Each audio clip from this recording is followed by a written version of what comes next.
atau akbil. Jadi maknanya itu kalau ditulis, saya nggak ada ini ya, nggak ada sini. Jadi kalau ditulis hamzah, aqaf, abba, lam, itu sama dengan tulisannya aqaf, abba, hamzah, qaf, ta, lam. Itu sama persis karena nggak ada titik. Maka bisa diartikan dua. Kalau uktul bunuhlah, kalau iqbal terimalah.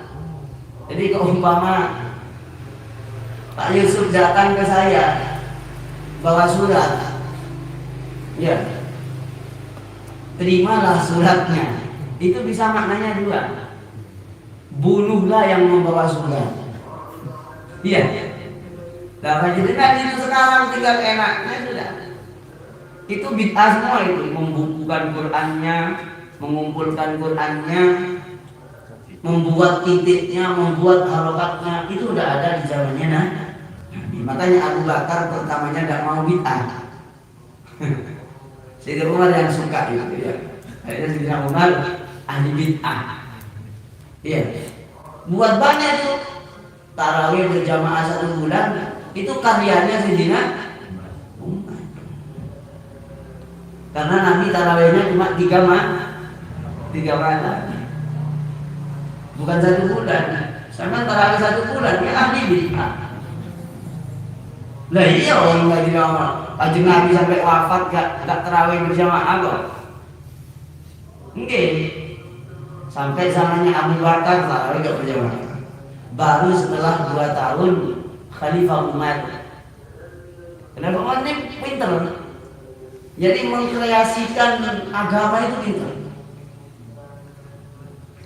Begitu sah. Lah iya kenyataannya begitu.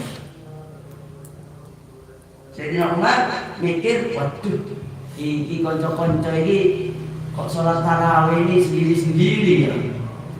Ada yang 11, ada yang 17, ada yang 13, ada yang 21, ada yang 23, ada yang 41 di masjid. Imamnya sendiri, ada yang telu-telu, ada yang 3 orang, ada yang banyak. Waduh, ini nanti lewis aku mati, kira-kira begitu. Lama-lama ini banyak partai. Ada partai 11, partai 23, partai 20, partai 17, partai macam-macam, partai 13. Akhirnya Sayyidina Umar nyuruh Ka'ab, Ubay bin Ka'ab, baik, sampean imam ngono dadi siji, gak oleh membuat 2 jamaah. Akhirnya semuanya sholat diimami Ubay bin Ka'ab. Begitu. Pasti takon nih, piro Ustaz? Iki ilmune dawa maneh iki. Ya. Ini saya memberitahu bahwanya yang terjadi yang dalam hal ini kita akan tak akan lepas membicarakan tentang jasanya Sayyidina Umar. Akhirnya, waduh, tarawih ini akhirnya 1 bulan berjamaah. Padahal 1 bulan berjamaah itu Nabi tak melakukannya. Yang dilakukan 3 malam, begitu. Nah, itu begini nih, wis ngerti ilmu nih. Tapi jangan kemudian, aku tak tarawih 3 malam aja wis. Sesuai dengan sunnah. Ya tidak apa-apa, Om tarawih berjamaah itu loh sunnah. Cuma tidak utama kalau tak berjamaah. Dari mana? Apa dari Nabi? Itu dari hasil ijtihadnya sahabat dan para ulama. Loh, berarti kita tidak ikut Nabi Ustaz. Loh, panjenengan itu ikut Nabi sama ikut sahabat itu sama dengan ikut Nabi. Persis. Enggak berkurang sedikit pun. Kenapa? Nabi yang menyatakan begitu. Iqtadu billadaini ba'du. Ikut 2 orang, ikutlah kamu 2 orang setelah ba'di, setelah saya. Setelah saya wafat kamu ikut 2 orang. Abu Bakar wa Umar, yaitu Abu Bakar dan 1. Tuh, hadis yang pertama. Hadis yang kedua, alaikum bisunnati wa sunnatil khulafa'ir rasyidin min ba'di. Kamu berpegang teguh dengan sunnah saya dan sunnah sahabat-sahabat saya. Addu alaikum bin nawajid. Kamu pegang sebagaimana kamu menggigit dengan gigi gerhana. Begitu. Itu dalil Quran, ada hadis. Dalil hadis yang ketiga apa? Ana wa Abu Bakar wa Umar, ana wa Abu Bakar fil jannah. Saya dan Abu Bakar di surga. Ana wa Umar fil jannah. Saya dan Umar fil jannah di surga. Ana wa Utsman fil jannah. Saya dan Utsman di surga. Ana wa Ali fil jannah. Ana wa Ibnu Mas'ud fil jannah. Dan sampai 10 sahabat disebutkan oleh Nabi, disebutkan sahabat-sahabat sudah ahli surga semua.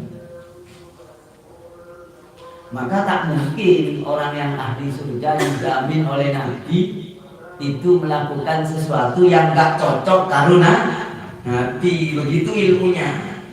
Maka jangan kemudian moro-moro kabeh iki gak ono kanjeng Nabi, sahabat. Moro iki gak ikut sahabat, keliru. Kenapa? Nabi nyuruh ikut juga. Yang dilakukan itu berarti sudah dapat restu dari Nabi, walaupun tak Nabi sudah ada. Kenapa kok begitu? Karena sahabat Nabi tak mungkin sama sekali mengkhianati apa yang diajarkan oleh Nabi. Secara tekstual tidak ada, tapi secara pemahaman yang Nabi ajarkan itu ada. Gitu. Apa yang Ustaz di Quran? Di Quran diterangkan di surah At-Taubah ayat 100, yaitu was-sabiqunal awwalun, yaitu orang-orang sahabat yang generasi pertama, minal muhajirin wal ansar walladzina tabauhum radhiyallahu anhum wa radu an a'addalahum jannat. Jadi sahabat Ansor dan Muhajirin semuanya, pokoknya yang beriman kepada Nabi, sahabat-sahabat itu semuanya adalah apa? Radhiyallahu anhu, sudah mendapatkan ridho dari Allah. Dan bagaimana? A'addalahum jannat, Allah sudah menyiapkan surga bagi mereka.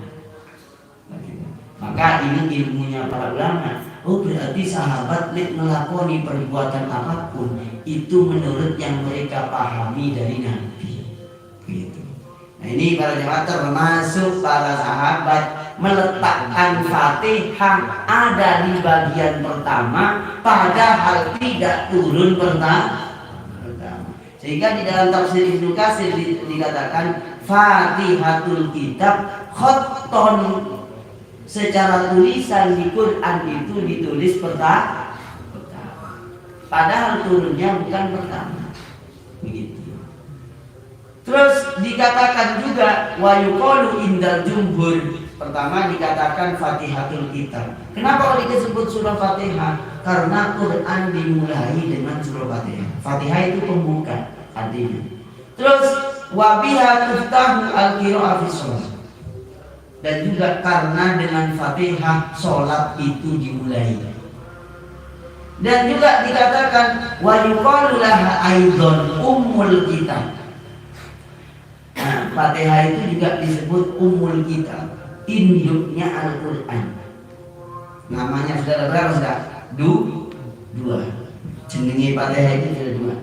Wa qala al-Hasan wa Ibnu Sirin inna ma dzalika Allahul mahfuz. Wa qala al-Hasan al-ayat al-muhakkamat unnahumul kitab. Ini dalilnya berdasarkan hadis sahih, hadis dari Abu Hurairah yang disahihkan Imam At-Tirmidzi. Alhamdulillah ummul Quran wa ummul kitab wa sab'ul masani wal Qur'anul azim. Jadi Fatihah itu oleh Nabi disebutkan namanya ummul Quran, ummul kitab, as-sab'ul masani wal Qur'anul azim. Iki jenenge Fatihah kok wae riwayatnya akeh.